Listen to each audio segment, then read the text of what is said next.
what is public transport? Public transport is not just more buses for sure. Public transport is also metro, which we don't need to advocate for. There is already thousands of crores of investment pouring in from all kinds of directions, and from the local junior engineer to the highest level of government, everybody is focusing on metro and improving it. And what they are achieving, there is a separate paper we wrote at UITP on that. You can read about it later. Today I wanted to focus on financing public transport that the masses need and how to go about solving that problem. And what do masses need in the larger metropolitan cities, Chennai, Bangalore, Mumbai, Delhi? Majority use buses as public transport. As you go to smaller and medium-sized cities, along with buses, many more people use paratransit. Paratransit means which is also working as public transport. It's just that government doesn't call it public transport, which is the shared auto rickshaws and other modes of informal, so-called informal transport, which is serving the masses. So how do we get financing into these two modes towards solving the larger sectoral problems that were already discussed? So this is, again, public transport solves many problems. If we talk about improving access to mobility for people, or space needed, and the avoided road construction like the flyovers that Ranjit was showing, the safety, green transport, the carbon emission reduction, both for even if you add a diesel bus, it still saves a lot of carbon because you are avoiding so many more individual vehicle trips. And if you make it electric, you will achieve a little more. But even like Ranjit was also saying, you will anyway achieve 400,000 CO2 emissions per 1,000, let's say 400 tons of CO2 will be saved over the life of the bus, even if it is a diesel bus. So ideally, electric bus saves more, but even if we get diesel buses, it is okay. But what we know, I'll come to this slide a little later. What we know from recent Indian experience is that moving to electric is not just a green thing to do. In terms of public transport, I'm not talking about whether we need chargers on the footpath or not, just bus transport. So moving to electric will save greenhouse gas emissions. It is also saving your cost of operation now. So we made that critical switch earlier in the year when we had this aggregated procurement model of buses, where electric buses, the rates realized were actually cheaper than the previous tenders, of course, but also compared to the diesel buses, now electric buses are cheaper to operate. So if it is less cost intensive, then obviously you can provide more service. So now it makes sense both from the overall service improvement point of view and also emission reduction point of view to have electric buses. And I'm just showing the values across different cities. What instead of getting into all the numbers, the big picture idea I want to convey here is that how did we achieve this cost reduction? There are two big things that happened. I'm not sure if you are on a day-to-day basis following up the news or not. So we have the FAME scheme, which is the Government of India's electric mobility capex incentive for vehicles to reduce the cost of electric vehicles. 40% of it is for public transport, 35% for buses, 5% for three-wheelers. That 35% budget was used to procure buses in bulk, where 5,450 buses across 5 cities were procured by one national level entity. They were procured only from the price realization point of view, and then the buses were handed over to the cities to operate. The actual contract is signed by the city. So by aggregation, so there is much more interest in the program from the OEM side because they are dealing with a national government entity. So there is more transparency in the process rather than each and every city changing a spec here, changing a spec there. There is one standard spec.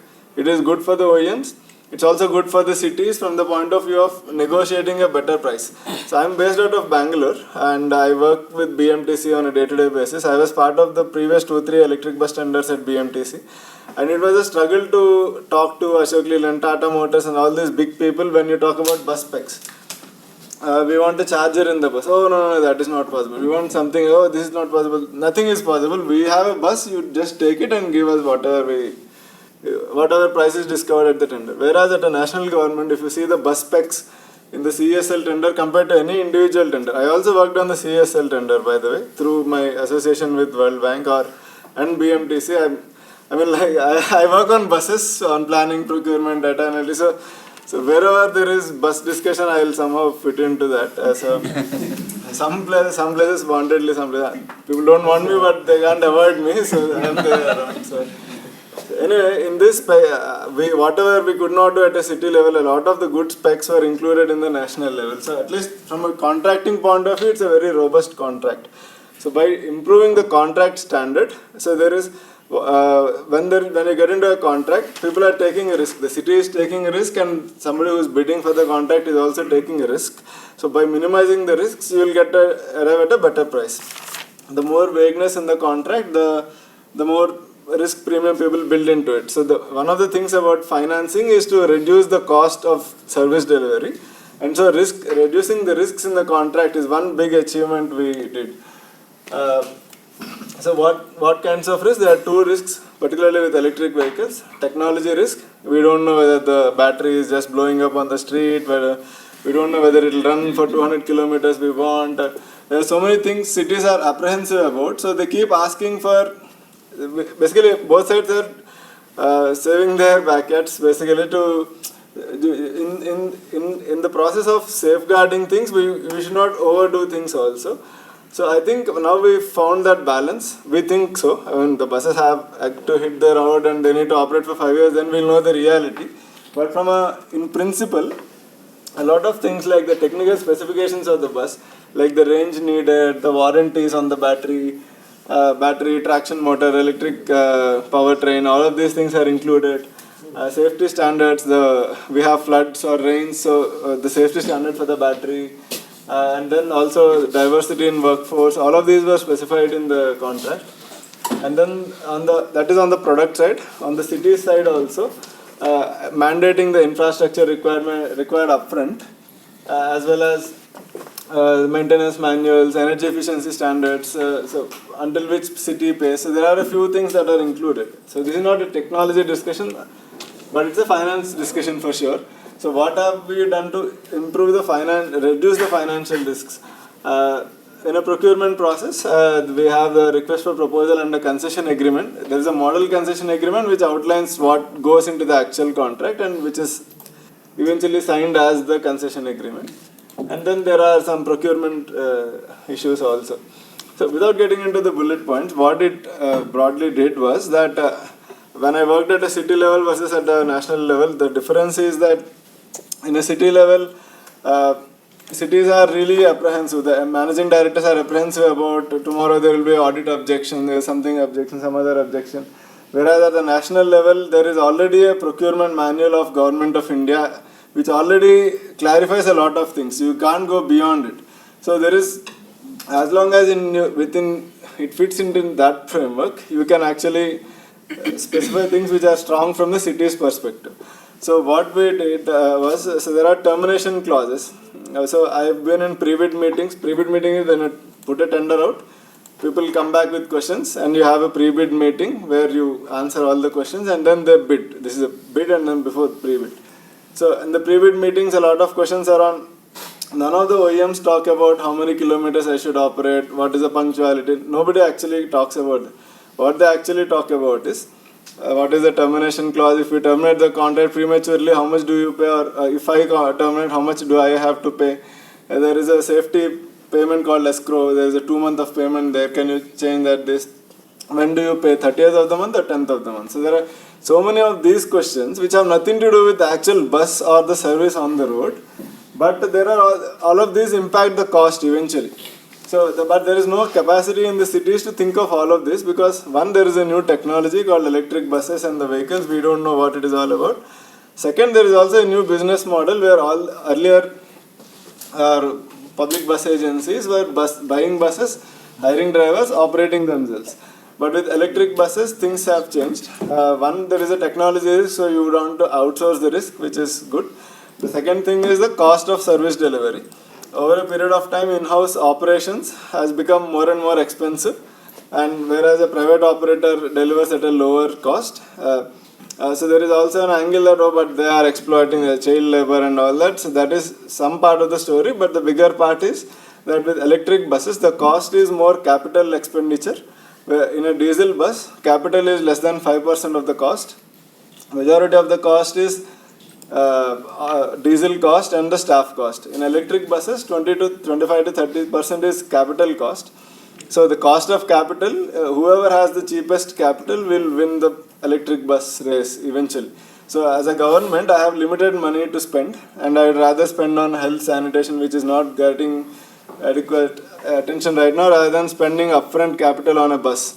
So because of that, so the private capital is more efficient in a financial term, and because of that also drove costs down. So far we've made some progress towards reducing the financial risks of electric buses. So we have done something, but that doesn't mean that we solved all the problems. Despite of that, the core issue with public transport has not been addressed. From a bus perspective. So if you see this chart, so this is the typical cost structure of a bus company. There is a O&M cost, which this is for electric bus cost structure, not a diesel bus. Now that I have talked enough about electric buses, so we assume that in the future it is going to be electric bus because it is environmental and financially effective. So in an electric bus, let's say the cost per kilometer is 80 rupees. I think this is just an average number, not for any specific city. But it is in the ballpark of what a city has in terms of cost. So 28 rupees will be the capital and financing of that capital. Then the staff cost, O&M is the energy cost, maintenance cost, and then there are STU overheads. So overheads in terms of there is a bus conductor, there is an admin cost, there is a overall system expenditure, people monitoring the contracts. Whereas the revenue is around 60 rupees. So there is a 20 rupee for every kilometer that a bus operates, there is a 20 rupee loss you make. As a bus company, just as an enterprise, why do I want to operate more? Why do I want to increase my losses? So it is better not to operate and just get out of business. But then there is a service obligation also. Then, like you were mentioning, there's a class issue. At least there's some weight with the class that needs buses also. So cities are looking at it as an obligation that I have this shiny metro to build, but okay, some people want it. Let me just do buses also. But so unless we address this financial viability gap issue, even with this is electric bus costing. So even with electric bus with reduced costs, because of all the tendering improvements we did, we still need some viability gap funding to come into the system to make buses sustainable and also increase service level to meet the charts that Ramya was asking us to meet. So how do we get there? So how do we get? So one is the overall viability gap funding requirement. And this will remain. So it's not like overnight we are going to address it. But despite that, we want private capital to flow into the market to increase the overall service level. So I work with World Bank on bus projects. So what I'm going to show is what World Bank is proposing as as an intermediary solution towards meeting the gap, intermediary solution towards still getting more buses while we address the VGF problem. So what we are seeing right now is that people have bid aggressively and gave us a really good quote, but at the same time, the private bus agencies, they are mostly OEMs who are bidding for the projects, and so their job is to make buses, not to operate buses. And so their whole structure is around that. So now they have to raise money from their banks or NBFCs to buy these buses, invest in charging infrastructure, operate. But nobody is financing them at this point because in the previous chart we showed that the STUs who operate buses are in losses. Why will I fund you for a project which is in losses? So I'm not sure of when the city will pay me back. So I don't know when my operator is going to get paid, and then he has to pay me out of that as my loan thing. So nobody wants to finance buses. So what we at World Bank, what we are suggesting is to have a payment security mechanism, which has been tried in other sectors, like solar sector has a SECI, Solar Energy Corporation of India, there is a Clean Ganga mission, and there is one more in solid waste also, where there is a national level payment security mechanism, where if the city, because of these cash flow balance issues, if they are not paying on time, there is a national level payment mechanism which is funding you right now. For that, there is no cash flow issue, because if I am an operator, I need to pay my driver on time, I need to service my loan. So there is a payment security mechanism being proposed at a national level. So lots of complicated things, but I'll try to explain a little bit because this is the crux of my presentation today. So here is the operator at the below. In the current scenario, they just have a contract with the STU, State Transport Undertaking. So you get a contract, you pay on time, and you deliver the service, you get paid. But you're not paid on time. So but what we see is that people pay eventually. It's just that they don't pay on time, and the delay is typically 2 to 3 months. They generally don't go beyond 3 months. So as long as you absorb the shock for the 2-3 month space, then things will eventually be sorted out. That is the idea. So what we do is there will be a IRMA, which is a electric vehicle risk mitigation agency, or e-bus risk mitigation agency. So if the city doesn't pay on time, the operator draws money from the IRMA and he continues operating rather than stalling his buses in the depot. But then this IRMA will get the money reimbursed by the state government. So what this will do is, in addition to the state transport undertaking or the bus company which is already in losses, there is one more layer of protection where the state is committing to the payment. Until now, for the bus companies, to get money from state governments is a big difficulty. Even today, it's very, very difficult to access money for buses. Whereas a new metro or a new flyover will get more interest from the state. So one way is that there is a shock absorption mechanism, and at the same time getting state commitment to the project. But then if you are all nice people, then it's okay. But then sometimes some people pay, some people don't pay because of whatever reason. So in addition to the state level, there is also a national level commitment where this IRMA is not some independent agency sitting on the street. It's under the government of India. So where Ministry of Road Transport is backing it, so they have more leverage. Like Ranjit was showing how much money Ministry of Housing has spent on roads. No, not on roads, on metro. If you look at the Central Road and Infrastructure Fund sitting under MORTH, all of it is spent on roads only. 80,000 crores, 71,000 crores on roads. The remaining 8,000 is not on buses. It is going to waterways and other things, but nothing for buses. So the hope is that eventually this will divert some of the national funds to buses also. The other thing we are doing in Chennai, that's the reason I was in Chennai along with this conference, is we are working with the government of Tamil Nadu to set up a public transport service contract where to address the long-term VGF needs. So we talked earlier that the previous one is a short-term shock absorption mechanism. So we need the state to support buses. So what we are trying to get here is that whenever the bus agency goes to the government and asks for money, the typical response they get, oh, you are so inefficient, your buses are belching out smoke, you don't run on time, people are unhappy.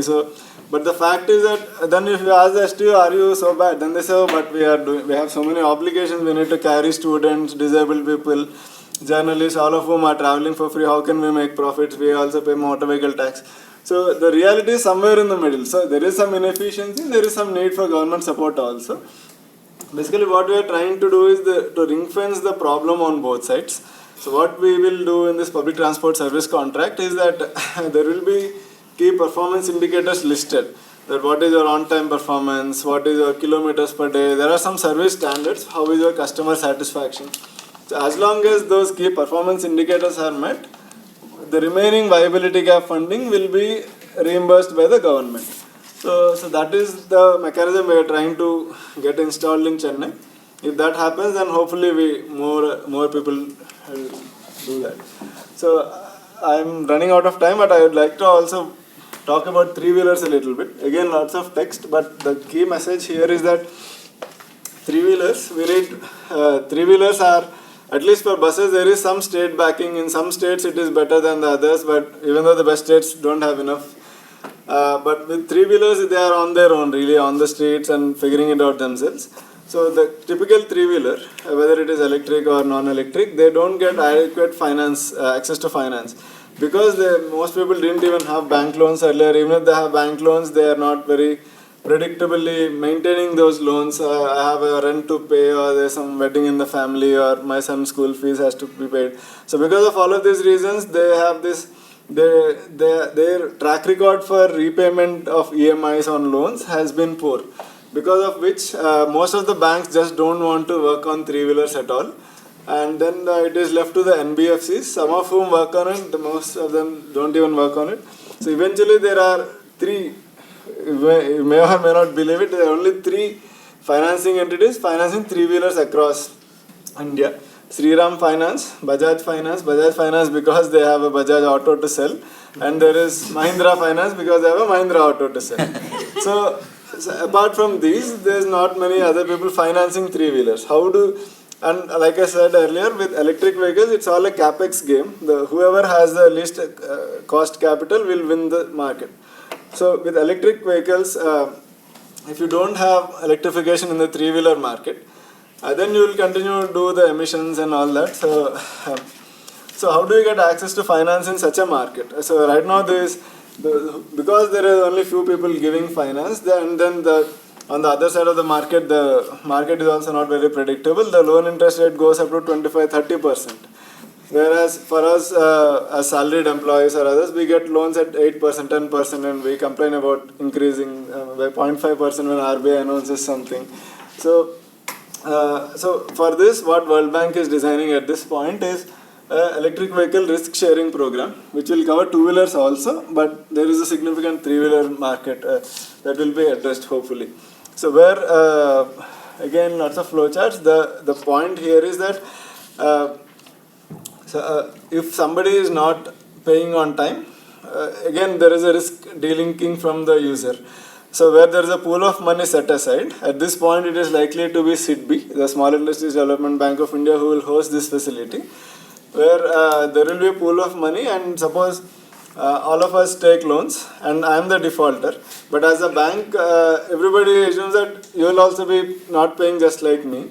So the idea is that whoever is defaulting, we assume that only few people default and the majority of the market is fine, and for the people defaulting, this facility will take up the loan default component. So as a financing entity, I am de-risked, and so hope is that more people will get interested in financing three-wheelers. So that's a product being developed. So finally, so PPP, we can't wish away PPP, particularly with electric vehicles. There will be more and more private participation. The idea is to have aggregated and strong procurement specifications so that the private sector delivers what the city wants and not what they have easily available. So these de-risking mechanisms like electric bus payment security mechanism, the risk sharing mechanism.